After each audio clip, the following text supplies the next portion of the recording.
Topic is the state transfers with Galera.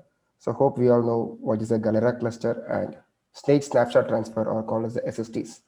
So this is what we are going to see about today and how it has evolved over the time.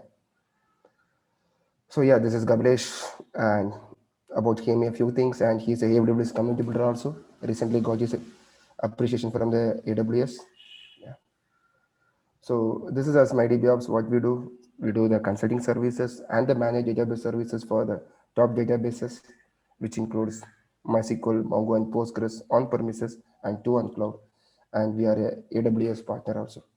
Yes. Of course, we have 400 plus client, and these are the few clients we have. Fine. So this is the agenda for the day. So what is a cluster, and we see about what the features of a cluster and what is a state transfer and where and how it helps a lot. So Galera. So Galera, so hope we all know when MySQL was there, right? It has only asynchronous replication. It has the native replication, and then came this company from the codership named Galera. They came with a plugin which allows multi-master writes and also a synchronous replication. And this is the first generation of this kind, you can say, and it is integrated for the MySQL. So basically, what it means is you can read or write from any node but without any conflicts, because our traditional master setup, right, we used to have conflicts when we have a master or a multi-master rights. But Galera is designed to remove this kind of conflicts. Example, they have their own set of features, so you can make a multi-master rights, and also it take away the lag also with this two-phase commit. So what it means is you can read or write from any node. Okay, so you can read or write from any node without compromising the cluster. It means you have a synchronous data. It means you have the synchronous data across your nodes, and it helps in the easy switchover and the failover also. Okay, yeah.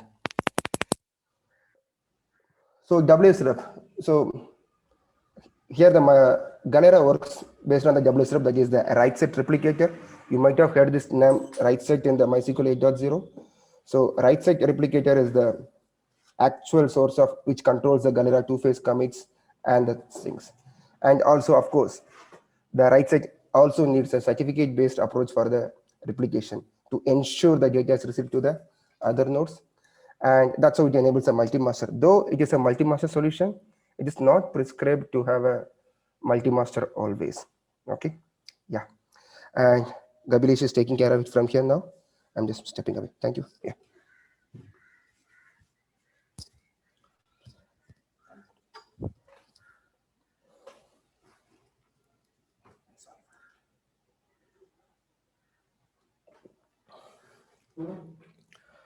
Yeah, good morning everyone, and sorry for the delay. There was some technical glitch, so I'll take on from here. Okay, so this is a generalized architecture with respect to the Galera. It is recommended to have always an odd number of nodes to break the quorum. So that's why it's just underneath it has a Galera replication taking care of the node syncing between all the nodes. Okay, now I'll just speak about some of the highlights with respect to the Galera, since it is relevant to the topic, but it's a known one. So which is a synchronously replicated cluster that is virtually. That means the application, the node applying is not synchronous, the certification is done synchronously. So that is the reason of the virtually synchronous. And parallel apply threads, in the sense the write sets which is being received at the donor end or the client end, which will be applied in a parallel fashion. And as I said, it's a quorum based, so it is always recommended to have an odd number of quorum. Okay, and also one thing to note this: when you have an increased number of nodes, like for example 5 node cluster or a 6 node cluster or 7 node cluster, in this case there will be latencies because it has to certify across all the nodes. Okay, always try to have it the minimum number of nodes, and there is also a band based optimization available. So as we speak, and it also has an automatic node provisioning, that is a state transfer. So that we will discuss in detail in the coming slides. And it also supports multi-master, right? As also said by Karthik, since it is multi-master, but it is always not recommended to have a multi-master rights. Okay. Okay, so now let's jump on to the major topic. What is state transfer? So as I said, it's a way in which two nodes communicate with each other, transfer the states in between each other in case of a need. That is transfer of data between them. So when is a state transfer needed? Under what scenarios it is needed? For example, you have a three-node Galera cluster running, and there is a small network partition happens, and a node is completely out of sync. That is goes out for some time, like 10 minutes or 10, 20 minutes. In that case, you need a transfer to happen. And also node failures, a planned maintenance activity from your cloud provider or from your end due to hardware maintenance and these things. And also when you are adding a new node to the cluster and replacing some nodes, in that case, a complete state transfer is needed. And also manual transfer in the sense, for example, there is a case when you need to, when somebody removes, that is a manual transfer is needed when there is a complete removal of data directory, as well as a human error, like doing an rm if an rf on a data directory can also induce in state partition, and obviously software bugs. So how does Galera maintain this transfers?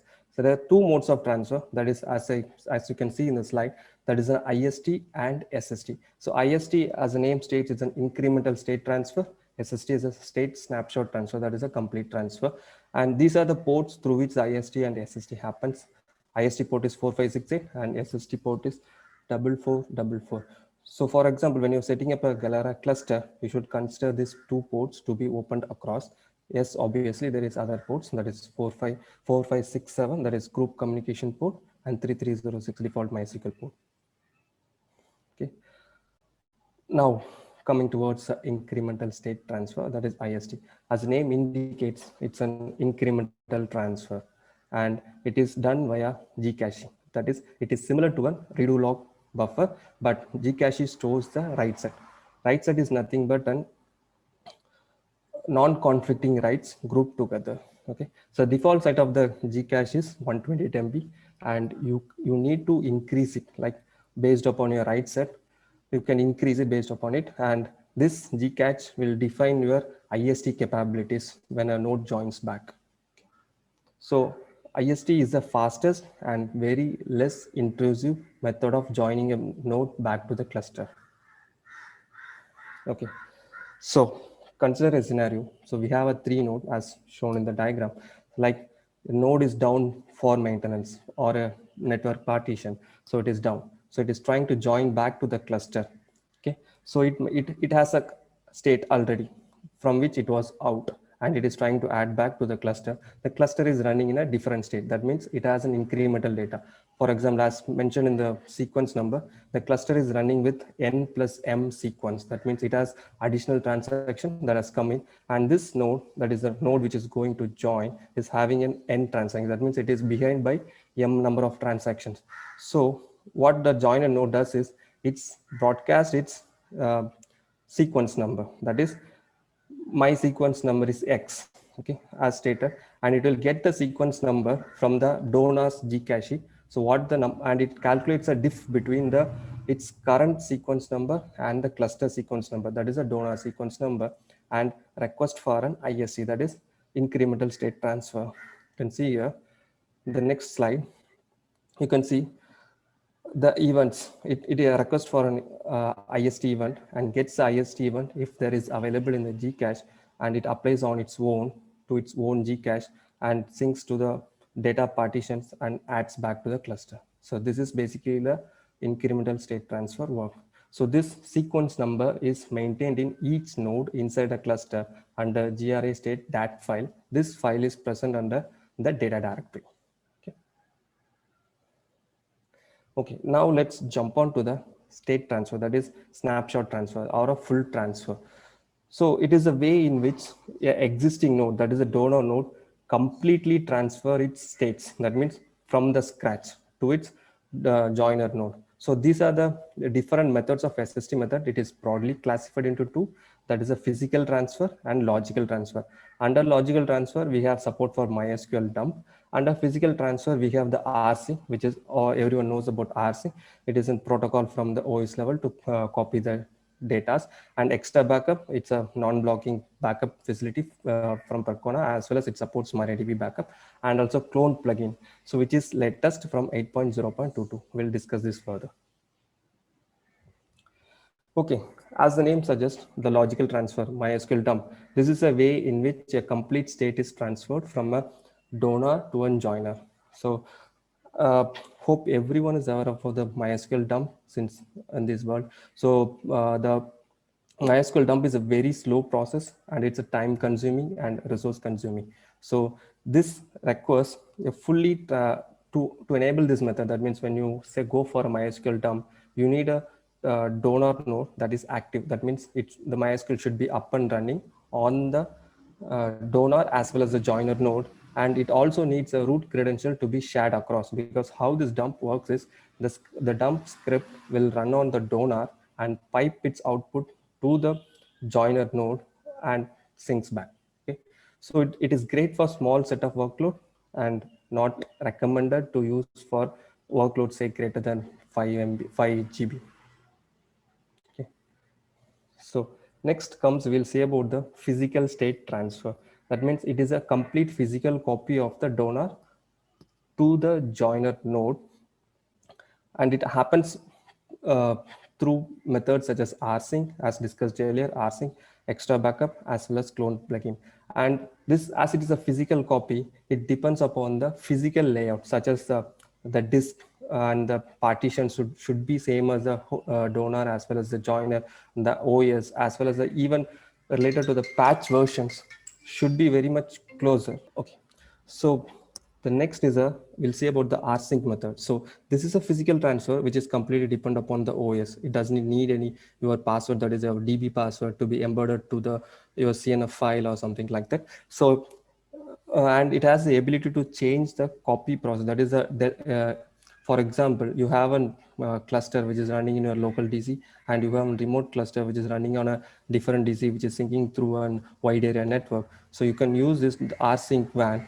It has a heuristic algorithm to copy only the delta changes. That means the changes which is done after the previous sync can be done. So the disadvantage using the rsync WAN is that it consumes more resource as well as IO with respect to the donor node. So it is not recommended to use that. And it is always recommended to have a same version of rsync between the donor as well as the joiner, because it can cause issues at some times. So to enable this rsync, you should have a wsrep SST method is equal to rsync to be put under the MySQL D config of your cluster. So next method is a extra backup, which is the most recommended and popular method, which we also recommend to all of our clients who is running on the clusters. And it is a very proven and battle tested method of transfer. It is virtually unblocking. That means even when you have a DDL running on your cluster, the donor node can, the joiner node can run without any issues. Okay, so and there will be a virtually, as I said, it is virtually unblocking, non-blocking. There will be a little block when you use an MyISAM table, obviously, which is not recommended to use under a cluster. And these are the methods. You should embed an SST cluster username and password into the config to have this extra backup to be initiated between the donor and the joiner. WSREP auth method is equal to and your username and password. It's not recommended to use your root credential here. Just create a separate user and use here. And WSSF method is equal to extra backup. And finally, there is a new method, that is a clone plugin method, which is being integrated from version 8.0.22, which is built based on the native plugin introduced in 8.0.17. That is a clone plugin, which is much faster comparing to the extra backup. And one more thing to note, that this clone plugin method has not been patched into the official support of Percona, but it's available with MariaDB 10.5, as well as if you want to patch it, you have to install the Galera plugin as a separate package with respect to the existing MySQL, that is Oracle version of MySQL, and enable it. Okay, this is the way you should use a clone plugin. To use a clone plugin, you should have this method is equal to clone and SST auth method. Again, Don't use a root password for security concerns. Use a separate user with backup role being assigned to that particular user to enable it. Okay. So, so this is a small comparison what we have done. This was from our previous benchmarking. So we have installed a 3-node cluster with the test data being restored from an Sysbench 10 tables with 20 million records. And we did a transfer using the three methods, that is MySQL dump, extra backup, and clone plugin to simulate the load. So as you can see, and it's obvious that MySQL dump, it took around, for the backup, it took around 43 minutes, and for the restore, it took around 52 minutes. And extra backup, which is proven to be fastest, it was like 16 minutes for the backup, and restore time was 8 minutes. And coming back to the clone plugin, which is very fastest and recommend, since the backup time and the restore time is very, very much minimal, that means it can really scale. So hoping forward to work with clone plugin with the native support from Percona itself.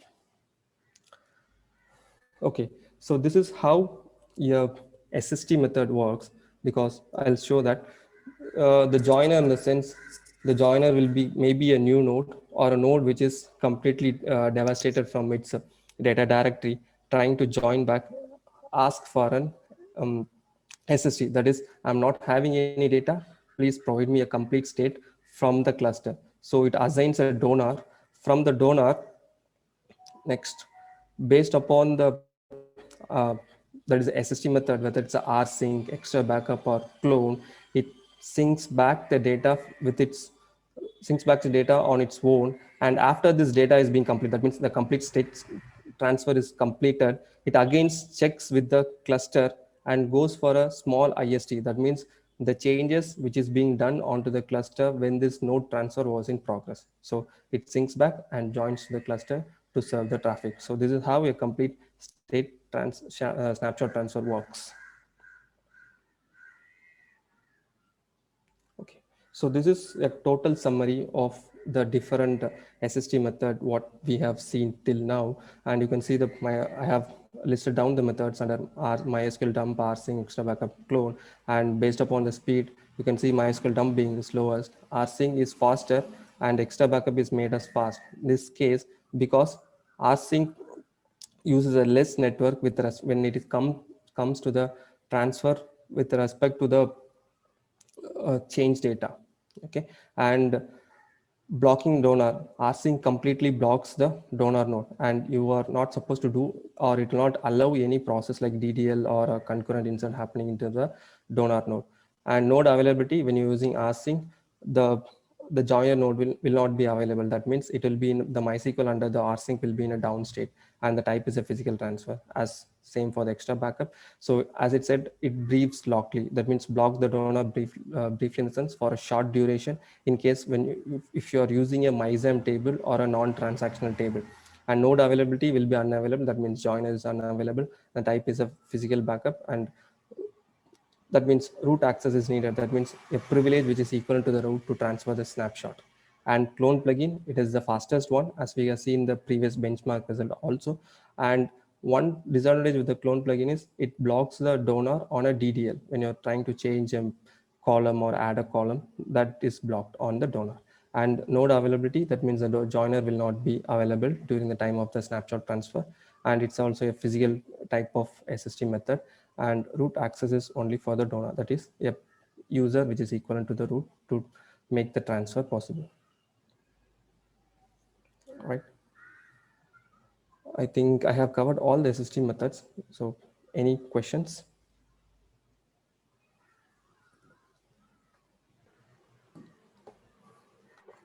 Thank you so much, Kapilesh. So let's wait for the questions from our attendees.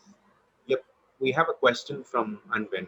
Is it? Are you able to view the same question, Kapilesh? 1 second.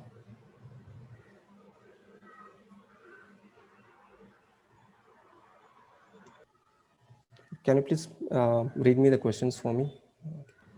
Sure.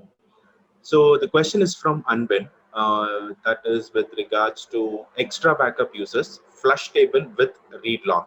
So it will be great if I'm going to be able to paste the same in the chat one, so that you will be able to see the one. Just a minute.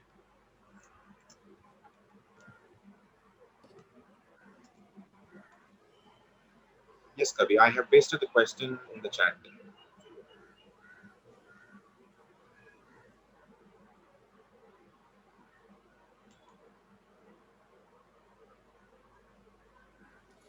Okay, so flush tables with read log.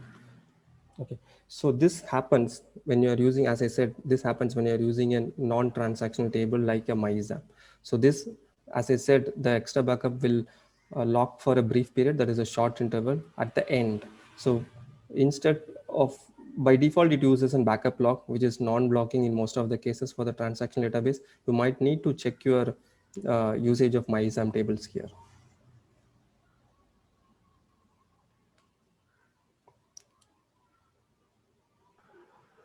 So we have another question from Jyoti also as well, which I have just pasted in the same chat box for you. Bulky DDL statement running on master.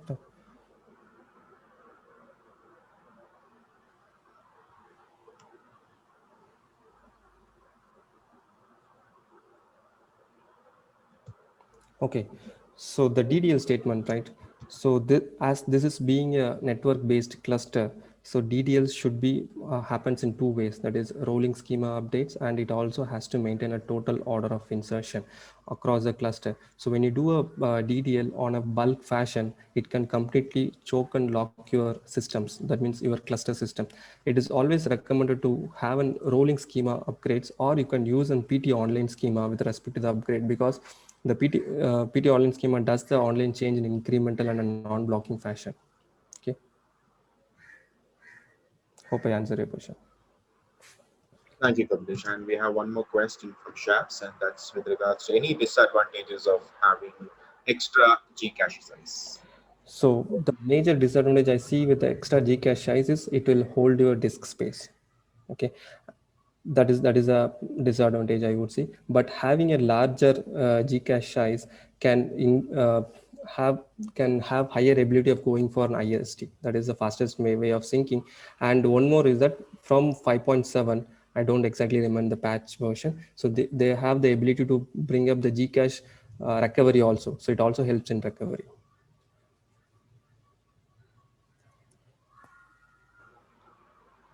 Thank you, Kamlesh. I think we don't have any further more questions from our attendees. And yes, we do.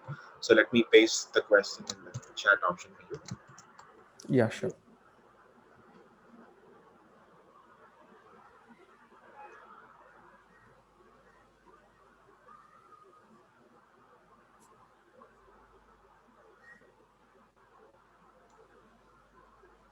Okay, in case like when you delete that is a human error, you mistakenly delete your data directory from a running cluster. So in that case, you can just kill the process, that is a MySQL process, because and restart your cluster. Again, it will go for an SSD and sync back. So whatever it will go for a fresh snapshot from the scratch, and uh, it will create all the users as per the existing node, as per the donor. So you'll have all your permissions restored.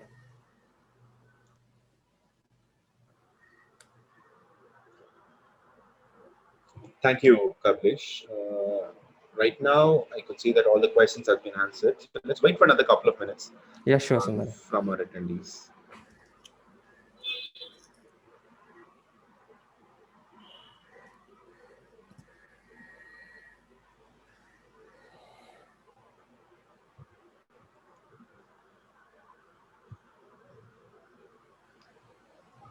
Okay, Kamlesh, thank you so much again.